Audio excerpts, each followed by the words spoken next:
100 nannies had already walked through the iron gates of the Park estate, and 100 had fled in tears.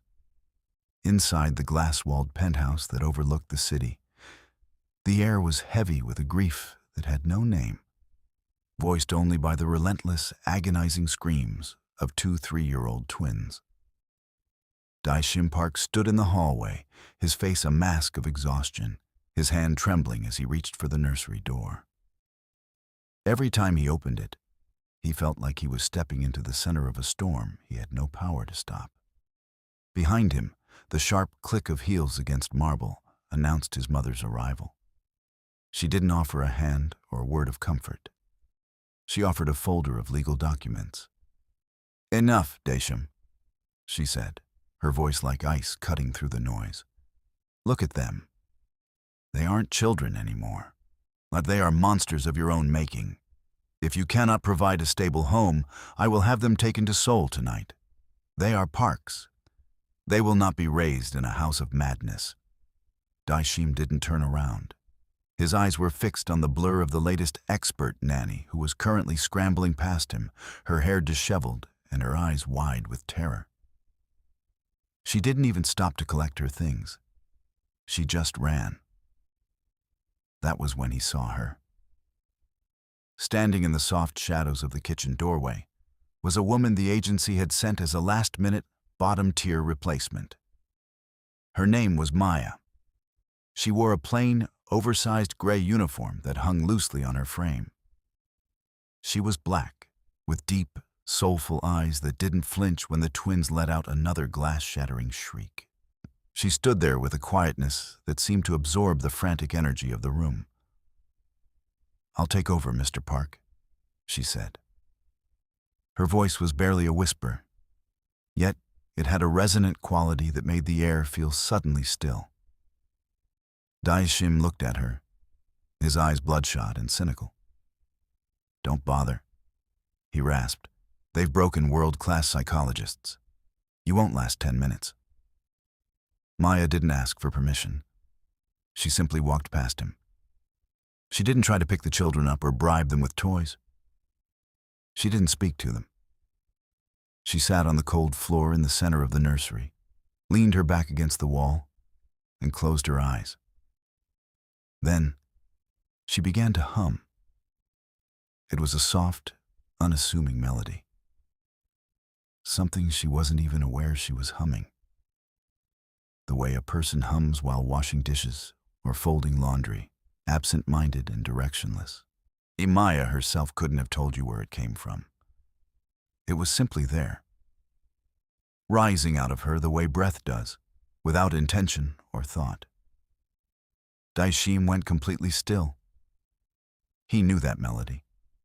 It had no name, no recording, no origin he had ever been able to trace. It was simply the song Hannah had hummed. Only ever to the twins, only ever in this room, a quiet, private thing that belonged to no one else in the world. He stood in the doorway and could not move. The silence that followed was so sudden, it felt violent.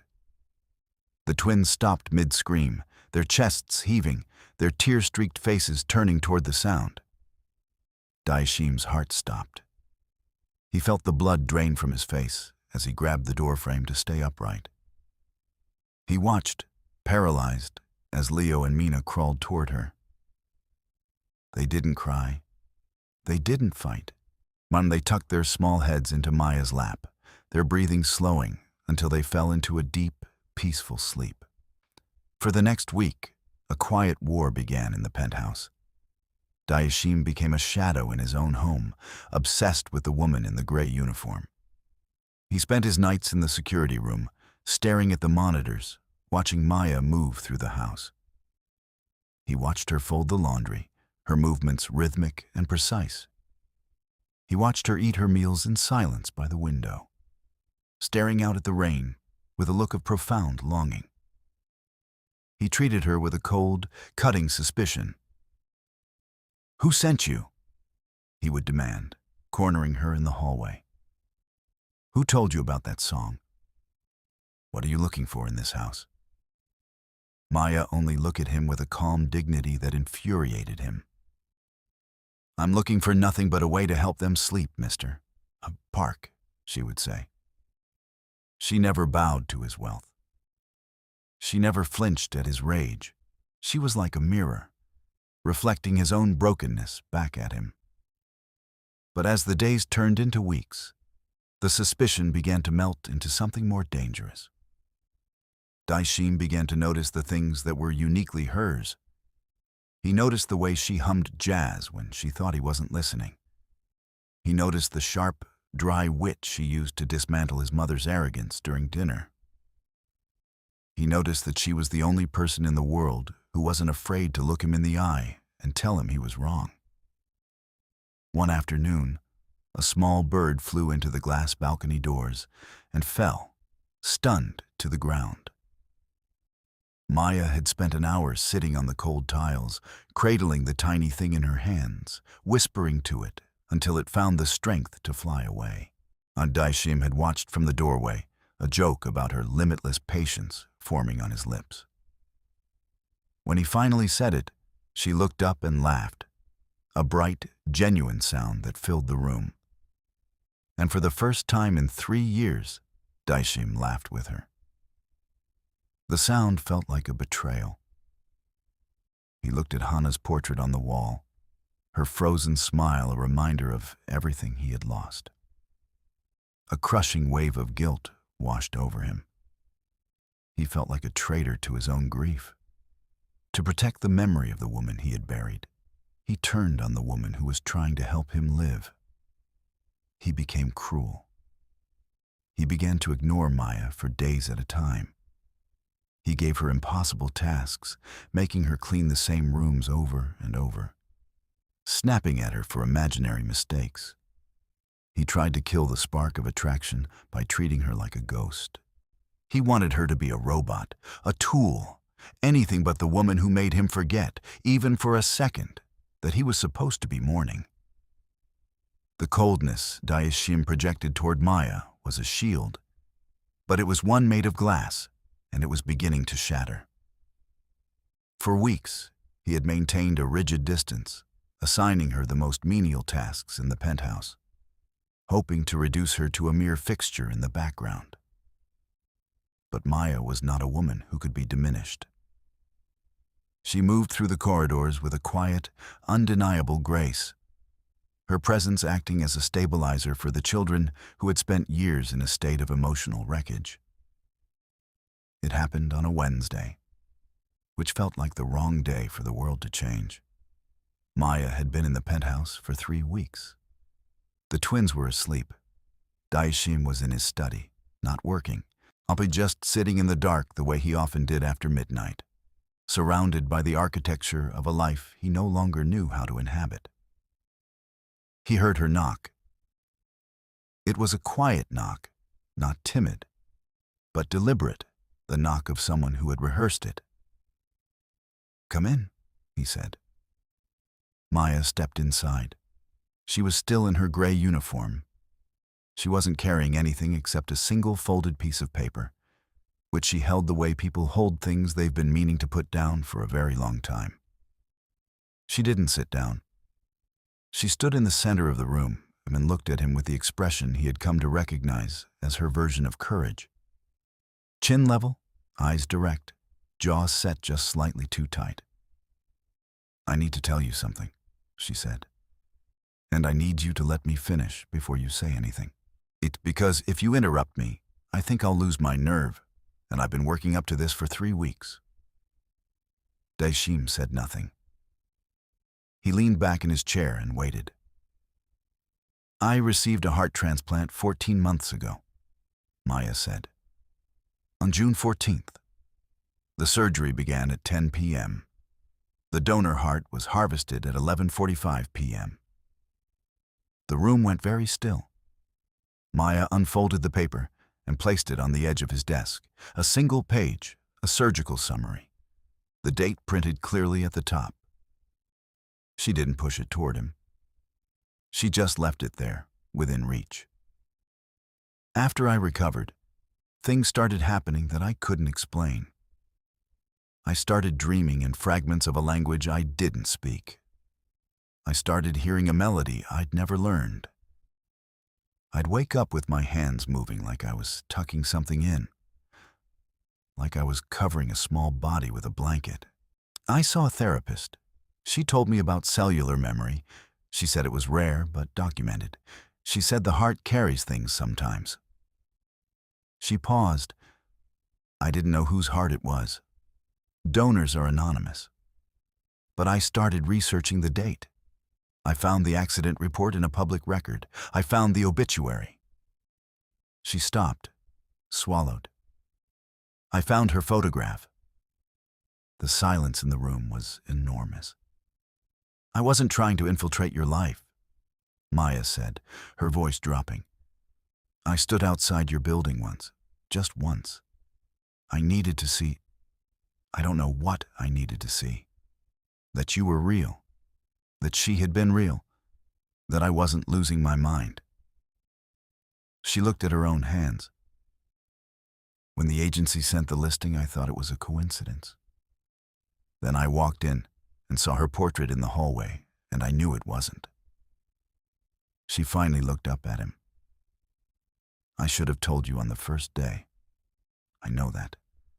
I was afraid of exactly what's on your face right now. Daeshim hadn't moved. He was staring at the surgical summary. His hand reached out slowly and picked it up. He read it the way a man reads a verdict, carefully looking for the word that changes everything. He found it. 11:45 p.m. When he looked up, his eyes were red. "Get out," he said. His voice was barely above a whisper. It wasn't rage. It was the sound of a man trying to hold himself together with the last thing he had. "Please, just give me tonight." Maya nodded. She walked to the door. She paused with her hand on the frame. "I'm sorry, Daeshim," she said. "She gave me my life back. I just wanted to make sure I was using it right." She left. He sat alone with a piece of paper until the sun came up. He found her in the staff kitchen the next morning. She was standing with her back to him, her hands wrapped around a mug of coffee, her shoulders tense as if she'd been waiting for a door to open all night. "I read it 3 times, he said. "The timestamp. I read it 3 times, and every time I thought I was going to be sick." Maya turned around. The air between them turned electric, charged with weeks of unspoken secrets. "I didn't know it was her," Maya whispered, her voice trembling but her gaze steady. "I only realized the truth when I saw the portrait in the hallway. I saw her face, and my chest. It ached." "You lied to me," Daeshim roared, slamming his hands onto the marble counter. "You sat at my table. You held my children. You sang her songs while you watched me rot in my own skin. You let me believe I was losing my mind, hearing ghosts in the hallway, when all along you knew you were carrying her." "I didn't lie," Maya shouted back, her first display of raw emotion. "I was terrified. What was I supposed to say?" "Hello, Mr. Park. I have your wife's heart and your children's peace." You would have locked me in a cage or thrown me out into the street. I stayed for the twins, Daeshim, because when I am near them, the heart doesn't just beat. It sings. I thought I was doing a mercy. A mercy? Daeshim stepped into her space, his face inches from hers, his eyes wild with a terrifying mixture of rage and hope. You kept the only living piece of my wife from me. You let me live in a graveyard while you walked around with her life inside you. He reached out, grabbing her shoulders. His grip wasn't violent, but it was desperate. "She's in there," he breathed, his anger suddenly collapsing into a hollow, haunting plea. That's why they stopped crying. That's why the house feels warm again. It's not you, Maya. It's her. She came back to me. "No," Maya said, trying to pull away, but he held fast. "Daeshim, look at me. It's a gift, yes, but it's my life now." But he wasn't listening. The grief that had been his constant companion for 3 years had twisted into a beautiful, dangerous delusion. He looked at Maya's face, but he wasn't seeing her features anymore. He was looking through her. "She's back," he whispered, a chilling smile touching his lips. "No, I don't have to say goodbye." From that night on, the man Maya had known, the cold, grieving widower, disappeared. In his place was a man who treated her like a goddess, but a goddess in a cage. He began the reconstruction. He didn't ask what she wanted to eat. He ordered the delicate, bland French dishes Hannah had preferred. He replaced her wardrobe overnight with silk shifts and lace blouses that Maya found suffocating. He would come home and stand in the nursery doorway, watching her with the twins, a look of religious awe on his face. "Sing it again," he would command softly. "Sing the song she wrote." "I don't feel like singing today, Daeshim," Maya would say, her heart sinking as she looked at the expensive jasmine perfume he had placed on her vanity, a scent that made her head ache. "Do it for the children?" he would say.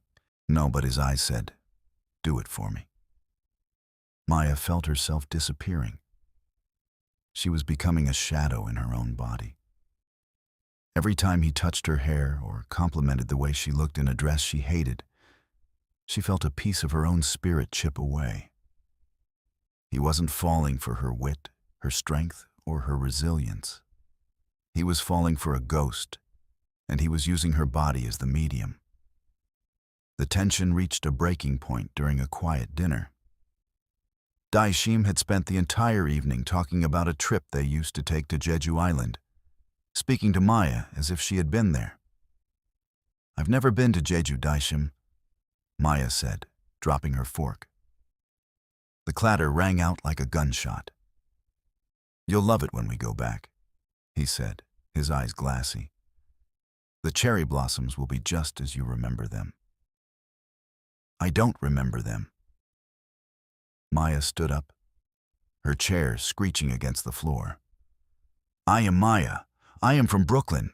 I've never seen a cherry blossom in Korea. Stop doing this, Daeshim. You are killing me to keep her alive." The tension in the penthouse didn't break.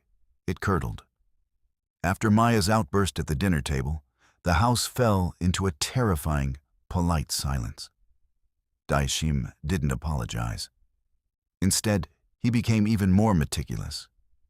He began to leave old photographs of Hannah on the bedside table, not for himself, but for Maya to study. He would point out the way Hannah held her teacup, the way she tucked her hair behind her ear, his eyes searching Maya's face for a glimmer of recognition that wasn't there. Maya felt like she was being erased. She stopped looking in mirrors because she was afraid she would see a stranger's face looking back. The twins, sensing the cold friction between the adults, began to regress. They didn't scream, but they stopped speaking entirely, watching the two of them with wide, haunted eyes. The true breaking point, the moment the delusion began to crack, happened 3 days before the matriarch arrived. Daeshim had come home late, smelling of expensive scotch and the cold night air. He found Maya in the nursery, slumped in a chair, exhausted. She had fallen asleep while reading a book to the twins. In the dim glow of the moon lamp, her head was tilted back, and the silver scar on her chest was visible above the neckline of the silk nightgown he had bought her. He stood there for a long time, his heart aching with a familiar, hollow thrum. He reached out to touch the scar, his fingers trembling. In his mind, he was touching Hannah. He whispered her name into the dark. "Hannah, please, tell me you're still in there." Maya woke up at the sound of the name. She didn't jump. She just looked at him with a weary, profound sadness that was heavier than any anger. "She's not here, Daeshim," she whispered, her voice rasping with sleep. "And the more you look for her, the more you're killing the woman who is actually holding your children's hands. Do you think she would want this? Do you think the woman you loved would want you to turn another person into a puppet, just so you don't have to feel the pain of her being gone? Daeshim flinched, as if she had struck him. He looked at the book in her lap. It was a grit and grind detective novel, something Hannah would have never touched. He looked at Maya's hands. They were calloused from a life of hard work, not the soft, unmanicured hands of a debutante. For the first time, the filter of his grief slipped. He saw the dark circles under Maya's eyes. He saw the way she was trembling, not out of love, but out of a deep psychological exhaustion. He realized he wasn't honoring Hannah. He was desecrating her memory by trying to build a Frankenstein's monster out of a woman who deserved to be free. He backed away into the hallway, his breath coming in ragged gasps. He stayed in his study for 2 days. He didn't emerge healed. He didn't emerge with answers or clarity or the clean resolution of a man who has processed his grief and tucked it neatly away. He emerged hollow, scraped out, red-eyed, still shaking slightly at the hands, but honest in a way he hadn't been in 3 years. He wasn't better. He was just finally willing to stop pretending. And he had spent 48 hours surrounded by Hannah's things, her handwriting in the margins of old books, her coffee mug that someone kept washing and replacing on the shelf, the particular way she had arranged the photographs on his desk so that each one faced slightly toward the window, toward the light. He had held all of it and let himself understand, for the first time without flinching, that none of it was going to move again. None of it was going to change or grow or surprise him. It was all exactly as she had left it, and it would stay that way forever. And that was the truth he had been running from. He hadn't cried for Hannah at her funeral. He hadn't cried at the hospital or the lawyer's office or any of the 1,000 cold, procedural moments that followed her death. He cried now, not quietly, not with dignity, but with the ugly, gasping, undignified grief of a man who had held it in so long it had curdled into something that was poisoning everything it touched. He cried until there was nothing left. And when it was over, he sat in the silence and felt, beneath the exhaustion, something very faint and very fragile. Not happiness, not hope exactly. Just the bare, basic awareness that he was still alive, and that somewhere in the kitchen, so was she. He was not ready to be a man who deserved Maya. He knew that. But he was, finally, ready to stop being a man who was destroying her. The quiet that followed Daeshim's retreat into his study lasted for 2 days. It was a heavy, suffocating silence that felt like the air before a lightning strike. Maya stayed with the children, moving through the penthouse like a shadow. Oh, she had stopped wearing the silk dresses. She had stopped using the perfumes. She returned to her simple gray uniform, reclaimed her own skin, and waited for the end. She was certain that when Daeshim finally emerged, it would be to tell her to leave. She was in the kitchen, preparing a simple meal for the twins, when the heavy oak doors of the penthouse were thrown open. The sound didn't come from a key. It was the sound of a forced entry, a cold, authoritative intrusion. The matriarch marched into the living room, her face set in a mask of aristocratic steel. She wasn't alone. 2 grim-faced security guards followed her, along with a man in a sharp suit clutching a legal briefcase. She didn't look for her son. She looked straight at Maya, her eyes narrowed with a visceral, ancient loathing. "Where is he?" the matriarch demanded, her voice echoing off the high ceilings. Maya stepped into the hallway, wiping her hands on her apron, her heart hammering against her ribs. Before she could answer, The door to the study clicked open. Daeshim stepped out. He looked haggard, his eyes bloodshot from sleeplessness. But the glazed, glassy look was gone. He looked like a man who had finally buried his dead. "Mother," Daeshim said, his voice low and raspy. "What is this?" "This is an intervention, Daeshim," she snapped, throwing a thick manila folder onto the mahogany coffee table. The papers spilled out. Hospital records, private investigator reports, and photographs of Maya in Brooklyn before her surgery. I knew there was a reason this woman could bypass every security measure we have. I knew there was a reason she could mimic a woman she never met. She turned her gaze to Maya, pointing a shaking, diamond-encrusted finger at her chest. "She's a vampire, Daeshim. A social climber who targeted this family the moment she realized whose heart was being put into her body. She didn't come here to heal our children. She came to harvest a billionaire's fortune. She's been using my daughter-in-law's memory as a weapon to bewitch you." Maya felt the blood drain from her face. She looked at the papers. Dates, times, and surveillance photos of her standing outside the Park International building months before she applied for the job. She hadn't been stalking them. She had been trying to find the courage to say thank you. But in the matriarch's mouth, the truth was twisted into a conspiracy. "She's a fraud!" his mother screamed, then her voice rising to a shrill peak.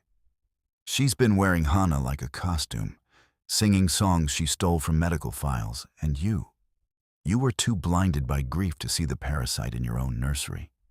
I've filed the papers. She's being removed for psychological predatory behavior and fraud.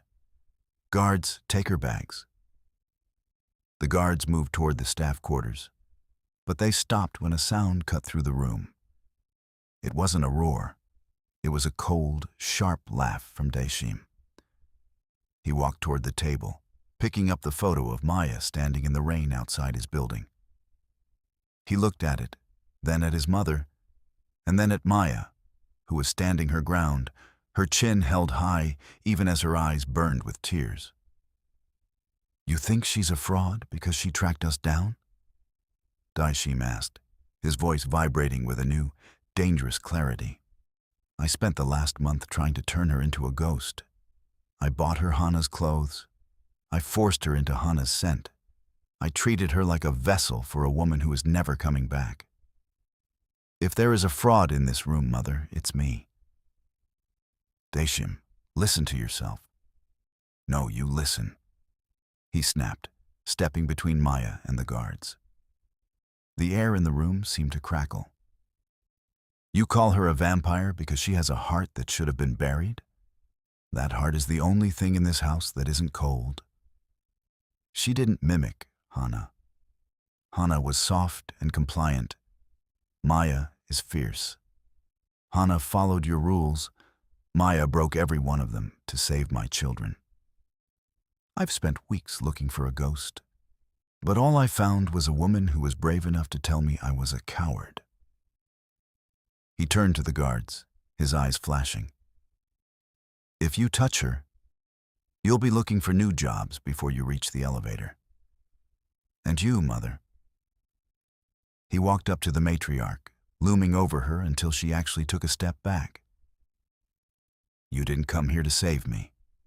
You came here because you're terrified that for the first time in 3 years, I'm actually awake. You're terrified that I don't need a memory to lead this family anymore. Maya isn't leaving, but you are. And if you ever speak her name with that poison in your mouth again, I will strip your name from every building in this city." The matriarch gasped, her face flushing a deep purple. She looked at her son, really looked at him, and realized the grieving, broken man she could control was gone. She gathered her furs, her eyes darting one last time to Maya with a look of pure, defeated malice, before she turned and marched out. The silence that followed was heavy and raw. Daeshim didn't turn around immediately. He stood there, his shoulders slumped, the weight of the last month finally crashing down on him.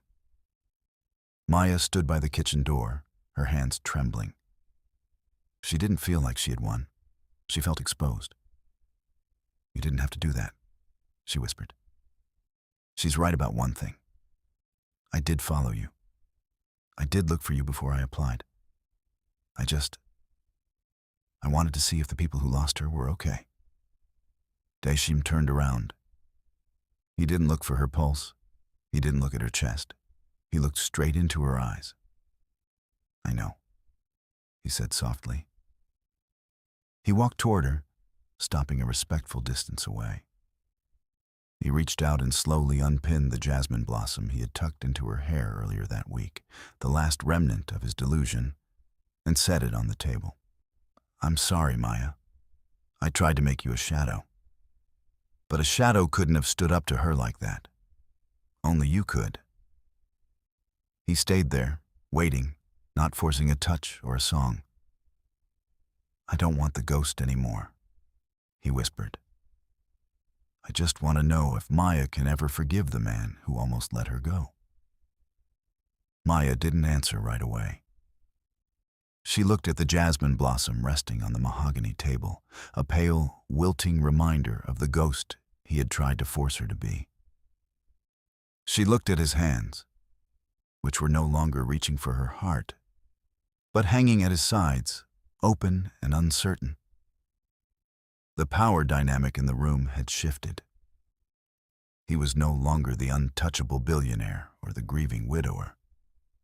He was just a man standing in the wreckage of his own making.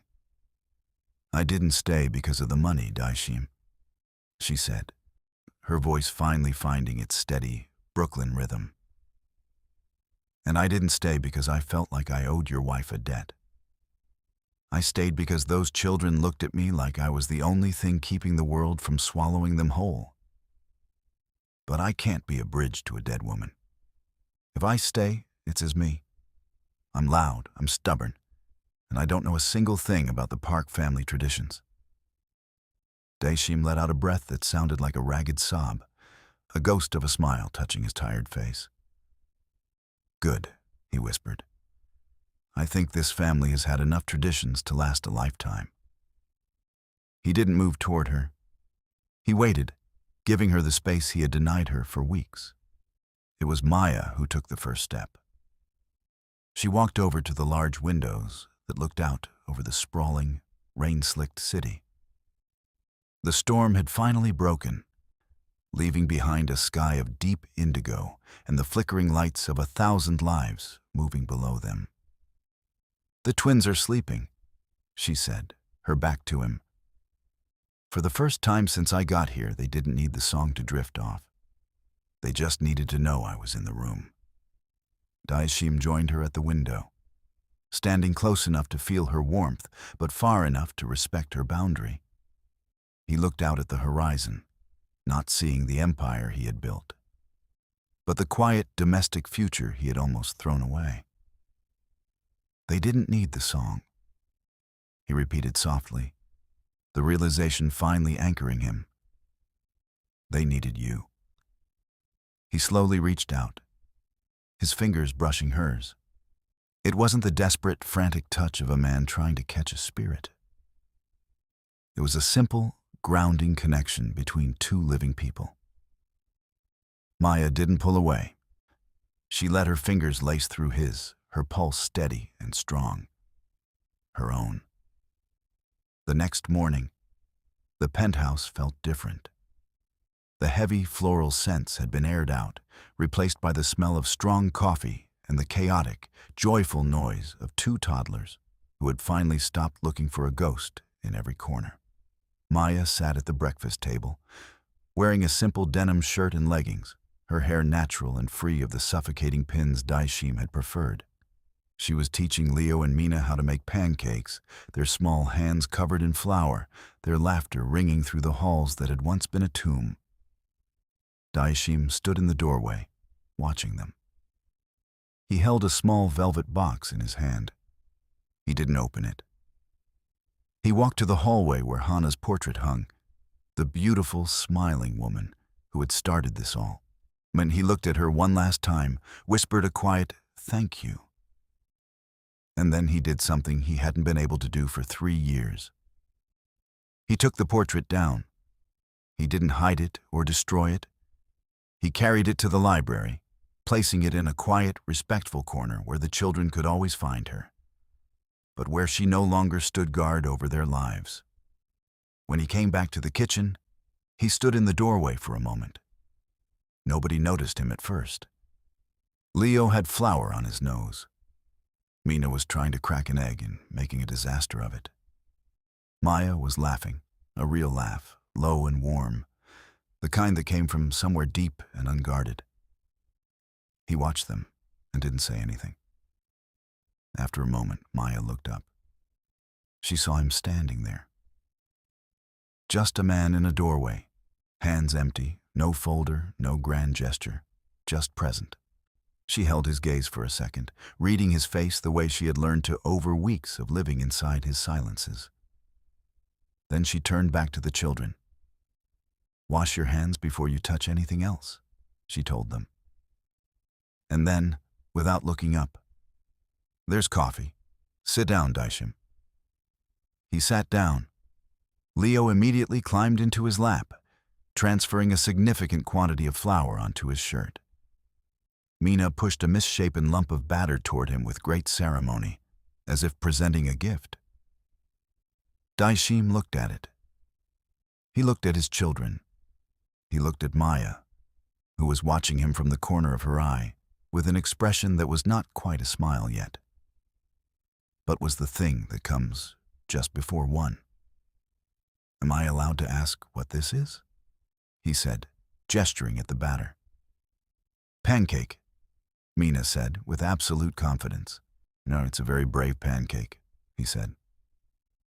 Maya laughed again.